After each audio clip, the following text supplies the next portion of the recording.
আসসালামু আলাইকুম, সবার কি অবস্থা, কেমন আছেন? আলহামদুলিল্লাহ আমরা তো ভালো আছি। সকালবেলা ঘুম থেকে উঠার পরে আমি ছাদে চলে আসছি গাছগুলা দেখার জন্য। কালকে রাত্রে অনেক বৃষ্টি হয়েছে, তো চিন্তা করতেছি গাছে কোনো সমস্যা হয়েছে কি না, যাই দেখে আসি। আসলাম, আসার পর দেখলাম না, গাছগুলো আলহামদুলিল্লাহ ভালোই আছে। পরে ওইখানে একটা বেগুন গাছ আছে, ওটাতে কিছু বেগুন ধরছে। আমি ওইখান থেকে যেগুলা বড় বড় হয়েছে ওইগুলাই নিতেছি। কালকে রাত্রে অনেক বৃষ্টি হয়েছিল, তাই আমাদের ছাদের পরিবেশটা আরও নষ্ট হয়ে গেছে বৃষ্টির সাথে। ওই যে ছাদের উপরে কাজ চলতেছে, ওই কারণে এই যে আমি এখান থেকে ছোট যেগুলো ওইগুলো নিব না, একটু বড় বড়গুলোই নিতেছি। ছোটোগুলা রেখে দিলাম। এই যে অল্প কয়টাই হয়েছে বেগুন, এগুলা নিয়ে এনেছি। এগুলা নিয়ে যে আমি বাসায় এখন চলে যাব, চলে যায় চলে আসছি। বাসায় আসার পরে বেগুনগুলো আমি কেটে নিচ্ছি রান্না করার জন্য।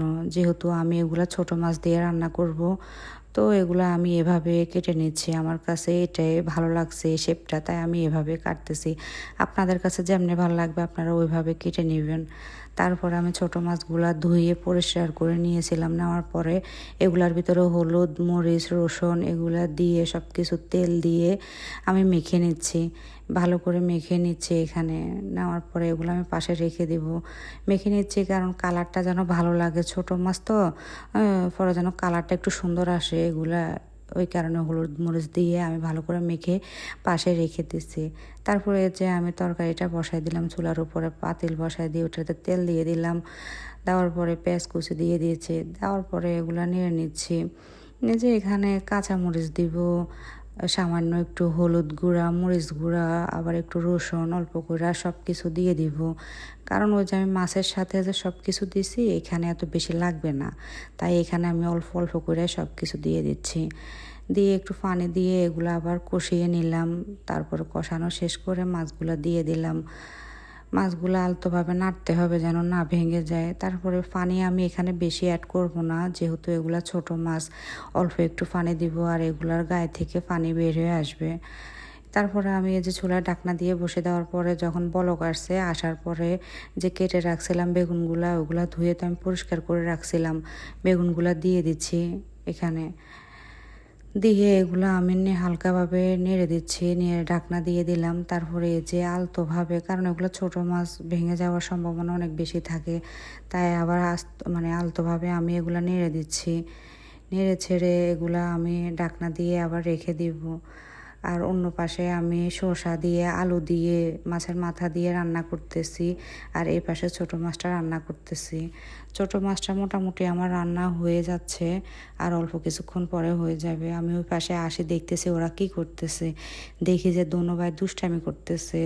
আইমান গাড়ি নিয়ে দুষ্টামি করতেছে আর আয়ান ওর সাথে ইয়ে করতেছে। তারপর আয়ান ওইখানে একটা খালি বোতল ছিল, আমি দেখতেছি ওই বোতলটা আবার ফুরাইতেছে। আমারও বলতেছে আমি এটা ফুরিয়ে রাখতেছি তোমার জন্য। এই যে আমার তরকারিটা রান্না করা শেষ। আমি এখানে কিছু ধনিয়া পাতা দিয়ে দিলাম। ধনিয়া পাতা দিলে শীত শীতে একটা ফ্লেভার লাগে এসব মাছের ভিতরে, যখন ছোট মাছ এগুলোর ভিতরে ধনিয়া পাতা দিলে ভালোই লাগে। এখানে আমার শসা রান্নাটাও শেষ। আমি আজকে এই দুইটাই রান্না করছি, আর কিছু রান্না করি নাই। আয়ান আমারে বলতেছে আম্মু তোমার কাজ এখনো হয় নাই। আমি বলছি যে আর একটু আছে। এখানে এই যে ভাত রান্না করলাম, গরুর দুধ জাল করলাম, তারপরে শসা দিয়ে আলু দিয়ে রান্না করছি ওইগুলা এখানে। এগুলোই রান্না করলাম আর কি। এখানে ছোট মাছের চচ্চড়ি যেটা করছি বেগুন দিয়ে ওইগুলো আছে এখানে। আজকে দুপুরে আমাদের এগুলাই। তারপরে এখানে আসলাম, আসার পর আয়ানকে ভাত দিলাম। ভাত দেওয়ার পর বলছে তুমি খাও, ও খাইতেছে। ও ছোট, আমি বলছি তুমি ছোট মাছগুলো দিয়ে খাও, আগে খেয়ে দেখো কেমন লাগে। আমি বলতেছে আমার কাটা কাটা লাগে, ভালো লাগে না।